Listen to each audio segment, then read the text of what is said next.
So, welcome to my presentation on question 4 of the 5, which is based on ideal gases and pressures.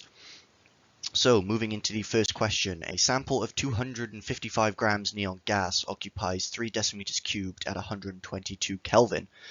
Using the ideal gas law, calculate the pressure of the gas. That's the first part. The second part being, how does this pressure change if it is considered as a van der Waals gas, giving two values, A being 0.205 atmospheres, dm to the 6 moles to the minus 2, B being 1.67 times 10 to the minus 2 decimeters cubed mole to the minus 1.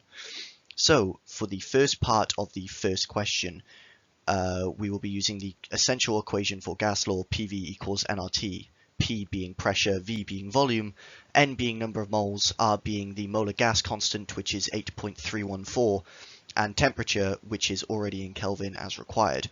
However, this is incorrect for the answer we require, so it will have to be rearranged into P is equal to nRT divided by V. However, we do not have number of moles to fit into this equation, so we will have to calculate said number of moles for neon. So the basic formula for number of moles is mass over molar mass. So we have the mass, 255 grams, as per mentioned in the question, and we know the molar mass of neon is 20.2, so therefore the moles of neon that we have in this instance is 12.6 moles. Since the volume is in an unrequirable form, we will have to transfer that from 3 decimeters cubed into 3 times 10 to the minus 3 meters cubed, as it always has to be in meters cubed. And then after that is simply adding the values that we have just calculated, the volume and the number of moles, into the standard equation, P being 12.6 times 8.314 times 122, since we have not had to change temperature as it's Kelvin, divided by 3 times 10 to the minus 3, our changed volume unit. And that gives us an answer of 42.17 atmospheres, which will be used later on. So, continuing on with part 1 of the question, we are now on the second stage of part 1. How does this pressure change if it is considered as a van der Waals gas, with the two figures that we were given, both 0.205 and 1.67, van der Waals gas being an ideal gas in its prime environment. So, we are again using PV equals nRT rearrangement, but instead adding some values, as this is not just a standard calculation. So it now rearranges to P equals nRT over V minus NB minus A to the power N over V all squared. Obviously A and B being the values that we've already been given in the question. So since we have already worked out all of these values from the previous part, it is simply adding them into the formula that we have just worked out. So 12.6 being the number of moles times 0.082, which is a rearranged version of the molar gas constant, times 122, which is the temperature in Kelvin from the previous part, and then volume being 3 because we now require it in decimeters cubed, not meters cubed, minus 12.6, which is again the number of moles, times 0.0167, which is the 1.67 value we were given without the standard form, making it easier for the equation, minus 0.205, which is the value we were given before, and then in brackets 12.6, which is the number of moles for the third time, over the volume for the second time being 3, all squared, which gives us an answer of 41.7.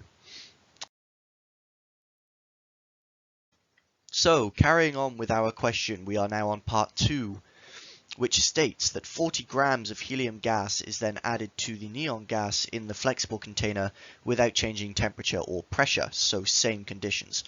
Assuming ideal gas behavior for both gases, calculate the vapor pressure of helium in the system. So we have just added a new gas into the system. We are going to need to know the moles of this new gas. We know that the molar mass of helium is 4, and we have the grams of helium added, which is 40. So using the basic equation for number of moles, mass over molar mass, we can calculate there are now 10 moles of helium, as well as the 12.6 moles of the neon now present in this system, giving us a total of 22.6 total moles in this system. So to work out the mole fraction of the helium, which is what is required, we need to do 10 divided by the total, which is 22.6, which gives us a mole fraction of 0.44, or 44% helium. So we then multiply that partial pressure by the ideal van der Waals gas constant that we worked out from the previous question, 0.44 times 42.17, which gives us a helium pressure of 18.6 atmospheres. And this is all proven by the statement that in a mixture of gases, the partial pressure of each gas is equal to the total pressure multiplied by the mole fraction of that gas. So, concluding our question, we are now on part 3, stating that for this system, sketch the Maxwell-Boltzmann distribution for each of the neon and helium and determine the root mean square speed for each. Now, on the slide, we have a Maxwell-Boltzmann molecular speed distribution for noble gases of helium, neon, argon, and xenon. Now, we don't really care about argon and xenon because we're only interested in the helium and the neon. Now, the helium is obviously much faster than the neon due to it being a fifth of the size, as it has a molar mass of 40 compared to a molar mass of 20. So therefore we are expecting the root mean speed of helium to be much higher than the root mean speed of neon, regardless of its probability density. On the final part of part 3 of our question, we are now calculating the root mean square of both neon and helium using the basic root mean square equation, all the square root of 3RT over mm. 3RT stands for 3 times the molar gas constant, being 8.31, times temperature, which was mentioned all the way back in part 1, being 122 Kelvin, over mm, which stands for the molar mass.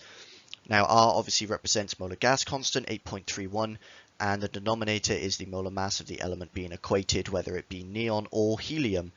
So the root mean square of neon using standard values from previous questions, so 3 being 3, 8.314 being the gas constant, and 122 being the temperature, all over 0.0202 gives us an answer of 388.1 root mean squared speed. So the reason we are using 0.0202 is because the molar mass is being converted into kilograms, and obviously the molar mass of neon is 20.2, so therefore it is 0.0202 for this equation. And the root mean square of helium using standard values from previous equations is the same on the top, but then changing it to 0.004 on the bottom as per the kilogram conversion, as helium has an MR of 4, giving us an answer of 872.2, confirming what was proven back in the graph, that helium has a much higher root mean square than neon